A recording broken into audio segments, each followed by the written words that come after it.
Alam niyo ba kung ilang beses tayo kumukurap or nagbiblink sa loob ng isang minuto? Ang pagbiblink or pagkukurap ay isang natural reflex ng ating katawan at salamat sa ating autonomic nervous system. At the average, tayo po ay kumukurap or nagbiblink ng 14 hanggang 17 times per minute. So ibig sabihin ay nagbiblink tayo ng 840 hanggang 1020 times per hour. This information is according to the American medical website clevelandclinic.com.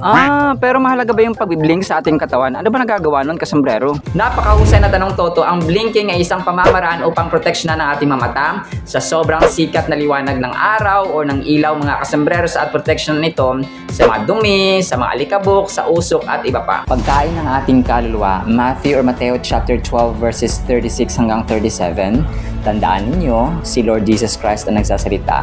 Sa araw ng paghukom, pananagutan ng tao ang bawat walang kabuluhang salitang sinabi niya.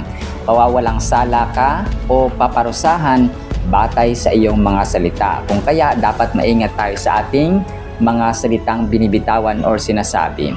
Matthew chapter 12 verses 36 hanggang 37. Ibigin natin ang Diyos ng buong puso, lakas, kaluluwa at isipan at ang ating kapwa-tao gaya ng ating sarili. Yan ang kaalaman at katotohanan ng dapat na alam mo.